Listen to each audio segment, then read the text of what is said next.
और नवरात्रे में भी देवी की आराधना का एक स्मरण का सुख है महाराज।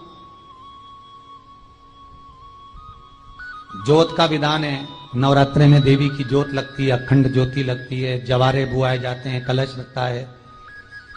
ज्योत का भी विधान है। जिसके यहां दिया अखंड जलाया जाता है, अगर वो दिए की लो, दिए की बाती अगर दक्षिण दिशा की होती है तो उसके घर में साल भर में एक घात जरूर होती है।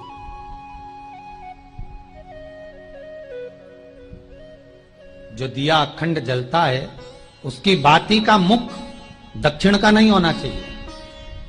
अगर आपने देवी भागवत का स्मरण करा हो, देवी भागवत को अगर सुना हो, तो देवी भागवत में स्पष्ट किया गया कि पूर्व की ओर मुख करा हुआ दिया, अर्थात पूर्व की ओर ज्योत जो जलाई जाती है वो संपदा की वृद्धि करती है।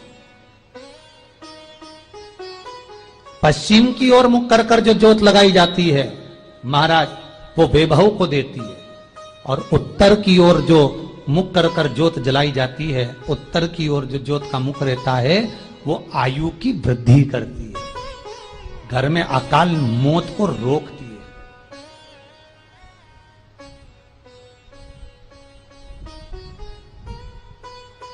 नवरात्रे का जो भाव तत्व है उसको भी अच्छे से समझ लेना। दक्षिण की ओर ज्योत ना लगाएं।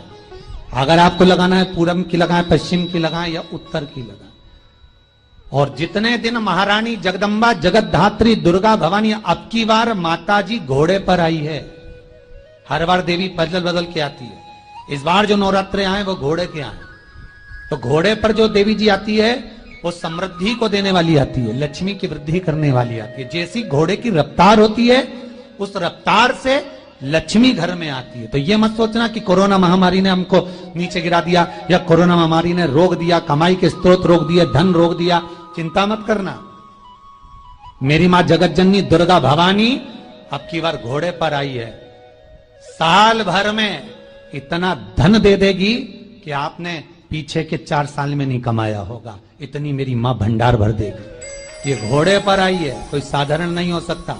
देवी भागवत में स्पष्ट किया गया, जब जगदम्बा मगर पर आती है उसका भाव अलग है, और जगदम्बा जब हाथी पर आती है उसका भाव अलग है, और जगदम्बा जब घोड़े पर आती है तो जगत को समृद्धिवान बना देती है, वैभव में कमी नहीं आती। अभी भले दुनिया के लोग अभी रोते हैं कि पैसा नहीं आ रहा, कोरोना महामारी ने सब तोड़ दिया, रोक दिया, पर चिंता ना करना। मेरी मां अगर घोड़े पर आई है तो उसका सुख आपको जरूर मिलेगा। एक जरा सी मिट्टी की दुकान भी अगर आप खोल कर बैठेंगे तो चांदी और सोना के बराबर कमाएंगे, इतना धन देगी वो मारा। साधारण नहीं है मेरी माता। तात्विक सुख का आनंद देने वाली, लाभ तत्व प्रदान करने। और नवरात्रि में भी अगर आपकी कोई कामना है, आपकी अगर इच्छा है, आपका मन है, तो जगत जननी की आराधना करो। पति और पत्नी में अगर क्लेश है तो जगदम्बा के मंदिर में मक्खन चढ़ाओ, प्रेम बढ़ जाएगा। आपको लगता है कि पति कोई अन्य स्त्री से लगा हुआ है या परिवार टूट रहा है, तलाक तक पहुंच गया है, तो माता के मंदिर में आप ध्वजा लगवाइए, उस ध्वजा पर मक्खन लगाकर लगवाइए, आपको लाभ मिलेगा। महाराज, यदि आपको लगता है कि बच्चे बहुत ज्यादा अपशब्द बोल रहे हैं, मुंह चला रहे हैं और प्रेम नहीं रख रहे, तो माता के मंदिर में लाल पुष्प, लाल चंदन और लाल चूड़ी मां को समर्पित करिए, प्रेम बढ़ेगा। बच्चा कभी आप जी से कम नहीं बोलेगा, प्रेम की भाषा निकलेगी मुंह से। मां जगत जननी की आराधना, जगदम्बा की उपासना। नवरात्रे में 9 दिन में से कोई एक दिन ऐसा ले लो जिस दिन कन्याओं का भोजन कराओ, साथ में उनको लाल चुनरी ओढ़ाओ या कोई लाल वस्त्र, लाल पूजन की सामग्री उनको दो, सुख मिलेगा, आनंद आएगा।